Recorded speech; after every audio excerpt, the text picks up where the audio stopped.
Hello champions, how is the जोश। Newton's law of motion के इस एपिसोड में आपका स्वागत है।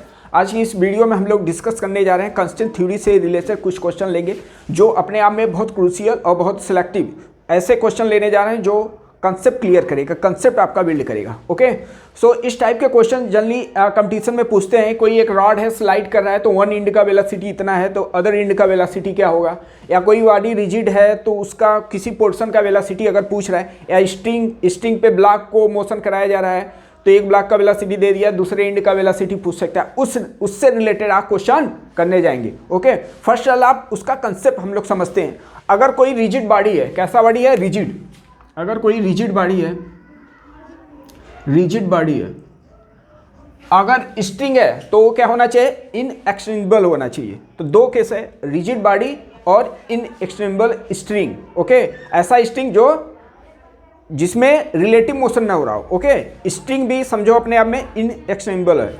तो अगर रिजिड बॉडी है तो रिजिड बॉडी में जितने भी मॉलिक्यूल होंगे वो अपने आप में क्या होंगे, उनके बीच रिलेटिव मोशन क्या होगा, जीरो होगा। ओके, उनके बीच रिलेटिव मोशन क्या होगा, दो मॉलिक्यूल के बीच का रिलेटिव मोशन जीरो होगा। अगर रिलेटिव वेलोसिटी है तो इसका मतलब क्या होगा, वो डिफॉर्म करना स्टार्ट कर देगा, सपोज दैट, जैसे एक एग्जांपल आपको ले रहे हैं, ये मार्कर है, तो मार्कर अगर ये 10 मीटर पर सेकेंड से जा रहा है तो इसके जितने भी मॉलिक्यूल है सबका वेलोसिटी क्या होगा, 10 मीटर पर सेकेंड होगा। ओके, अगर इनके मॉलिक्यूल का वेलोसिटी अगर चेंज हुआ तो रिलेटिव मोशन हो जाएगा, रिलेटिव मोशन जैसे हुआ तो इनमें क्या होगा, डिफॉर्मेशन स्टार्ट होगा।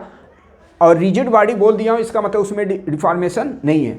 तो कंसेप्ट ये है, आप एक पॉइंट आपको नोट करना है, लिखोगे वेलोसिटी या speed, velocity along axis of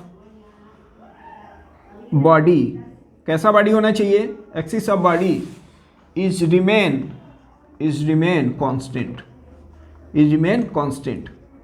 okay, अगर स्ट्रिंग है तो स्ट्रिंग के अलॉन्ग जो वेलोसिटी होगा कांस्टेंट होगा। अगर बॉडी है, कोई रॉड है तो रॉड के अलॉन्ग वेलोसिटी क्या होगा, सेम होगा। ओके, सो ये कंसेप्ट है। अब इसी कंसेप्ट बेस पे हम लोग क्वेश्चन को डील करेंगे, तब और आपको क्लियर हो जाएगा ये क्या है। तो फिजिक्स को समझने का बेस्ट तरीका है उसको न्यूमेरिकली कंसेप्चुअली आप डील करो। अगर न्यूमेरिकली कंसेप्चुअली आप स्ट्रांग हो तो आप थ्योरी अच्छे से बना लोगे। ओके, अब थ्योरी ऐसे लिखा गया है तो इसका मीनिंग नहीं मिल रहा है कि क्या हो रहा है इसमें। एक क्वेश्चन करेंगे तुरंत आपको माइंड में सेट हो जाएगा कि क्या है। ओके, चलो, ऐसे क्वेश्चन आप काफ़ी देखे होंगे कि अगर ये आपके वॉल है और इसी वॉल पे एक रॉड को रखा गया है, ये वॉल कैसा है, फ्रिक्शन लेस, वॉल कैसा है, फ्रिक्शन लेस। ओके, सो ये अपना ये वॉल है और ये जो एंगल बन रहा है 53, और ये लेट कर लो कि ये पॉइंट बी है। जो रॉड है उसका एक एंड मैं नेमिंग कर दिया हूँ, क्या है, बी है। दूसरा जो एंड है इसका ए लेट कर लियो, और क्वेश्चन में दे दिया इसका वेलोसिटी है 15 मीटर पर सेकेंड, हॉरिजॉन्टली ये मूव कर रहा है। तो ये बताओ, जैसे ही ये रॉड इधर शिफ्ट होगा, ऐसे जाएगा, तो ये क्या होगा, डाउनवर्ड शिफ्ट होगा। मतलब एक आपका वेलोसिटी पूछ रहा है, एक कितने वेलोसिटी से डाउनवर्ड्स में ड्रॉप करना स्टार्ट करेगा। ओके, सो आई होप कि क्वेश्चन समझ में आ गया। तो ये रॉड जो है, रॉड अपने आप में क्या है, रिजिड बॉडी है। तो कंसेप्ट क्या बताया, जो भी बॉडी है उसके एक्सिस के अलॉन्ग वेलोसिटी या स्पीड रिमेन सेम होगा। तो कैसे करना है, एक क्वेश्चन समझते हैं, बहुत इंपॉर्टेंट है। ओके, फिर इसके बाद मैं क्वेश्चन दूंगा, आप ट्राई करना। ओके, अगर एंगल 53 है एट टाइम दिस टाइम पे आपसे पूछ रहा है। ओके, तो इस यहाँ से मैं बोल सकता हूँ ये जो एंगल होगा 73 होगा। Okay, sum of interior angle 180, ये 90 है। तो मुझे ये मालूम है जो एक्सिस है, क्या लिखा था अभी, कंसेप्ट क्या था, एक्सिस के अलॉन्ग वेलोसिटी क्या होगा, सेम होगा। इसी एक्सिस के अलॉन्ग वेलोसिटी आपको निकालना है। ओके, तो अगर एंगल 53 है तो ये भी क्या होगा, 53 होगा। तो इधर वाला इसका कंपोनेंट कितना आ गया, 15 cos 53, यही होगा। इसका आपको उस एक्सिस के अलॉन्ग कंपोनेंट निकालना, कहीं ऐसा मत कर देना कि इसको लेट करके इसको ऐसे इक्वल कर देना। आपको एक्सिस के अलॉन्ग कंपोनेंट लाना होगा। जो मैं बोला वो पॉइंट नोट किए रहना। बहुत स्टूडेंट क्या करें, इसका वेलोसिटी कुछ कंसीडर करके इसके इक्वल कर देते हैं, गलत हो जाएगा। ओके, एक्सिस के अलॉन्ग वेलोसिटी सेम होगा, मतलब जो भी कंपोनेंट लोगे एक्सिस के अलॉन्ग ही लोगे, ठीक है ना। तो इसको लेट कर लिया, वेलोसिटी क्या है, va, तो इसका कंपोनेंट इधर कितना आएगा, वी ए और कॉस 37, और ये दोनों अपने आप में क्या होना चाहिए, इक्वल होना चाहिए, क्योंकि अभी आपको बोला एक्सिस के लॉन्ग वेलोसिटी सेम होना चाहिए। ओके, तो इक्वल कर दो। यहाँ पे क्या लिखोगे, V A cos 37 equal to क्या होगा, 15 कॉस 53। सॉल्व कर लेते हैं। कॉस 37 का वैल्यू बहुत याद किए हो आप, तो आज लिख दो क्या होता है 4/5, इधर बोलो 15 कॉस 53, 3/5, 5 कैंसिल आउट। ओके, तो वी ए का वैल्यू कितना मिल गया, 15 3 जा 45/4, इतना मीटर पर सेकेंड से क्या होगा, ये वॉल पर डाउनवर्ड्स आएगा। आई होप कि क्लियर हो रहा है क्वेश्चन। इस पे नेक्स्ट क्वेश्चन हम लोग लिखते हैं। अब एक क्वेश्चन का फील आपको करा दिया, कंसेप्ट क्लियर कर दिया। अब इसी क्वेश्चन पे आप अपने सब ट्राई करो। ओके, कंसेप्ट यही सब रहेगा। और यहाँ पे कोई ये ऐसा स्ट्रिंग लगा है, क्या है अपना, ये रिंग है, और रिंग इसी में क्या हो रहा है, कांस्टेंट है, इसी मोशन में कर सकता है, इसी वॉल पे ऊपर नीचे मोशन कर सकता है। और इस स्ट्रिंग को एक यहाँ से समझ लीजिए पुली से मैं क्या कर दिया हूँ, कनेक्ट कर दिया हूँ, पुली से कनेक्ट कर दिया हूँ, और इस पुली से एक मास को हैंग कर दिया गया। मास कुछ भी होगा इसका। सो आपको दे दिया इसका वेलोसिटी है 10 मीटर पर सेकेंड। ये जो ब्लॉक है इसका वेलोसिटी क्या है, 10 मीटर पर सेकेंड डाउनवर्ड्स में जा रहा है, और ये जो एंगल बना रहा है इस समय दे दिया क्वेश्चन में 37। ओके, 37 दे दिया। तो आपसे बोल रहा है अब ये जैसे ही ब्लॉक डाउनवर्ड्स में जाएगा, यहाँ पे ये अपना जो वॉल है या रॉड है इस पर कोई फ्रिक्शन नहीं है, तो आप बता सकते हो कि रिंग ये किधर जाएगा, ये अगर पुल डाउन होगा तो ये स्ट्रिंग खींचने की कोशिश करेगा तो ये अपवर्ड जाएगा। तो वही आपसे पूछ रहा है ये जो रिंग है कितने वेलोसिटी से अपवर्ड जाएगा। सो कंसेप्ट यूज करते हैं। यहाँ पे स्ट्रिंग है तो स्ट्रिंग अपने आप में कैसा है, इनएक्सिबल। इसका मतलब क्या हुआ, वो उसमें रिलेटिव मोशन नहीं हो रहा है, तो स्ट्रिंग के अलोंग वेलोसिटी क्या होगा, सेम होगा। जैसे वो रॉड था ऐसे यहाँ भी समझो, ये जो डोरी है वो मतलब उसमें रिलेटिव मोशन नहीं हो रहा है। तो अगर ये 10 मीटर पर सेकेंड है तो इसके स्ट्रिंग के जितने भी मॉलिक्यूल होंगे सब का वेलोसिटी हर जगह क्या होगा, 10 मीटर पर सेकेंड। सो यही वाला कंसेप्ट यूज करते हैं। क्या बोला था, स्ट्रिंग के लॉन्ग वेलोसिटी सेम होगा। यहाँ पे स्ट्रिंग के लॉन्ग, एक्सिस के लॉन्ग, स्ट्रिंग के लॉन्ग। तो यहाँ पे क्या बोले, इसका कंपोनेंट इधर कितना आएगा, v cos 37, और v cos 37 किसके इक्वल होना चाहिए, रिलेटिव मोशन न हो तो ये दोनों क्या होना चाहिए, इक्वल होना चाहिए। तो वही आपको बोला स्ट्रिंग के लॉन्ग वेलोसिटी लेना है, एक्सिस के लॉन्ग वेलोसिटी लेना है, कंपोनेंट लेना। तो यहाँ से बोल सकते हैं v cos 37 किसके इक्वल हो जाएगा, 10 के इक्वल। cos 37 का वैल्यू कितना, 4/5 इक्वल टू 10। तो यहाँ से v का वैल्यू क्या आ गया, 50/4 या 25/2 मीटर पर सेकेंड।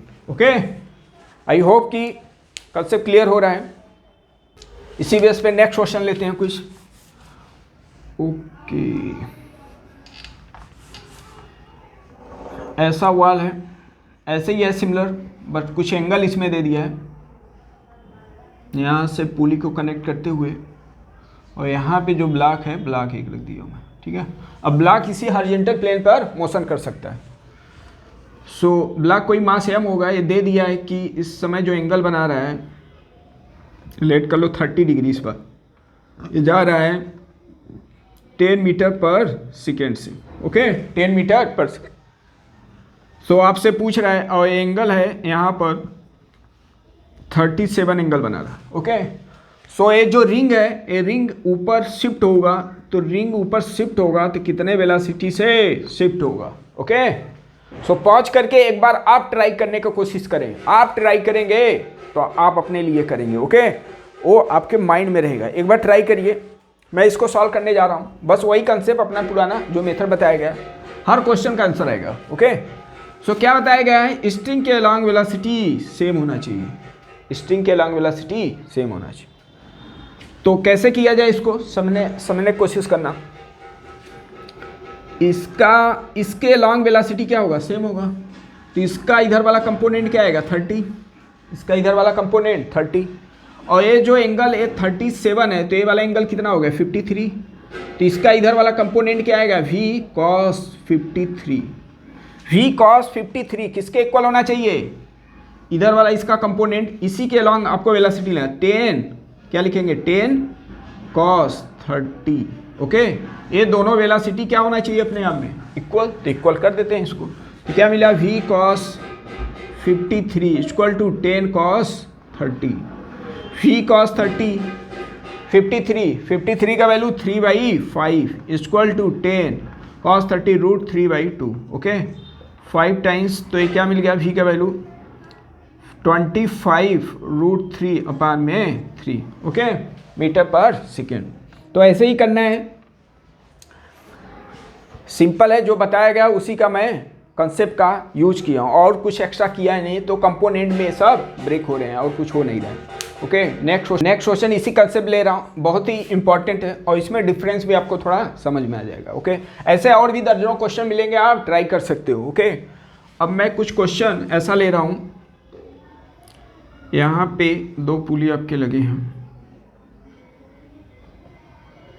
और एक ब्लॉक को ऐसा यहाँ पर हैंग किया गया। ओके, और इधर भी हैंग किया गया, इस ब्लॉक को इधर ऐसा हैंग किया है, ठीक है ना। मास mm का होगा, मास कोई भी मास हो सकता है इसका, ठीक है, ऐसा मास का अरेंजमेंट। और एंगल आपको दे दिया है, एंगल जो बना रहा है इस समय वर्टिकल से एंगल थीटा बना रहा है, तो ये भी थीटा ही होगा, सही है, थीटा एंगल बना रहा है। क्वेश्चन में दे दिया है कि ए यू वेलोसिटी से डाउनवर्ड्स जा रहा है, ए यू वेलोसिटी से डाउनवर्ड्स में जा रहा है, तो आपसे बोल रहा है कि इस ब्लॉक का वेलोसिटी कितना होगा, इस ब्लॉक कितना वेलोसिटी से अपवर्ड जाएगा। ओके, सो लेट कर लिया, ये अपवर्ड जो जा रहा है कितने वेलोसिटी से, v, तो v का इधर, तो मैं क्वेश्चन को सॉल्व कर रहा हूँ, तो v का इधर वाला कंपोनेंट क्या आएगा, v cos theta. Okay, v cos theta. अब ये जो v cos थीटा होगा ये किसके इक्वल होगा, u के, तो v का वैल्यू मैं निकाल सकता हूँ u/cos थीटा। ओके, अब इस क्वेश्चन में देखते हैं, ऐसे ही क्वेश्चन है बट यहाँ पे मैं क्या कर दिया हूँ, इसको फिक्स कर दिया हूँ, यहाँ पे इसको फिक्स कर दिया हूँ, ऐसा ही कुछ अरेंजमेंट है और यहाँ पे पुली लगा, मास कुछ होगा इसका, m1 m2 कुछ मास ले सकते हो, m1 m2। ओके, अब ये जो एंगल बना रहा है वो थीटा है, ये भी एंगल थीटा ही होगा। अब इसमें आपसे पूछ रहा है कि अगर ये डाउनवर्ड्स में u से जा रहा है तो अब ये कितने वेलोसिटी से अपवर्ड जाएगा, अब ये कितने वेलोसिटी से अपवर्ड जाएगा। तो दोनों का अगर आप विजुलाइज करने का कोशिश करो, यहाँ पे क्या है फिक्स है और यहाँ पे क्या था, ये वाला फ्री था, ठीक है ना। तो इस केस में दोनों में डिफरेंस क्या है, यहाँ पे फिक्स है, यहाँ पे फिक्स नहीं है, तो आप बोल सकते हो इसका जो वेलोसिटी होगा इसके कंपेयर में हाई होगा क्योंकि ये दोनों का सपोर्ट मिल रहा है, ठीक है ना। तो इसको कैसे डील करना है समझना है। अब यहाँ पे अगर इसका वेलोसिटी अगर v लिया अपवर्ड में तो इधर वाला कंपोनेंट क्या आएगा, v cos थीटा, ऐसे इधर वाला भी कंपोनेंट आएगा v cos, इधर का एक minute v cos theta. Okay, यही तो होगा, यही होगा। इसका मतलब यहाँ पे जो वेलोसिटी का इफेक्ट मिला, तो यहाँ पे जो इफेक्ट आपको मिल रहा है डबल मिल रहा है, तो यहाँ पे v cos थीटा कितना हो जाएगा, 2v cos थीटा, एक इसके इक्वल होगा u के वेलोसिटी। तो यही दोनों में डिफरेंस था, यहाँ पे इसका वेलोसिटी कम होगा, यहाँ पे इसको ऐड कर देना है। सो यहाँ से v का वैल्यू क्या बताएंगे, u2 cos theta. Okay, u cos। सो एक बार इस क्वेश्चन को आप देखें और इसको ट्राई करें, क्योंकि इसमें स्टूडेंट गलती करते हैं कि दोनों का वेलोसिटी क्या है, u/cos थीटा, u/cos थीटा लिख सकते हैं। ओके, गलती हो सकता है। सो सिमिलर इसी बेस पे और आपको क्वेश्चन मिलेंगे, आप ट्राई कीजिए, अगर कोई डाउट हो तो जरूर से ज़रूर पूछें। ओके, तब तक के लिए जय हिंद, जय भारत।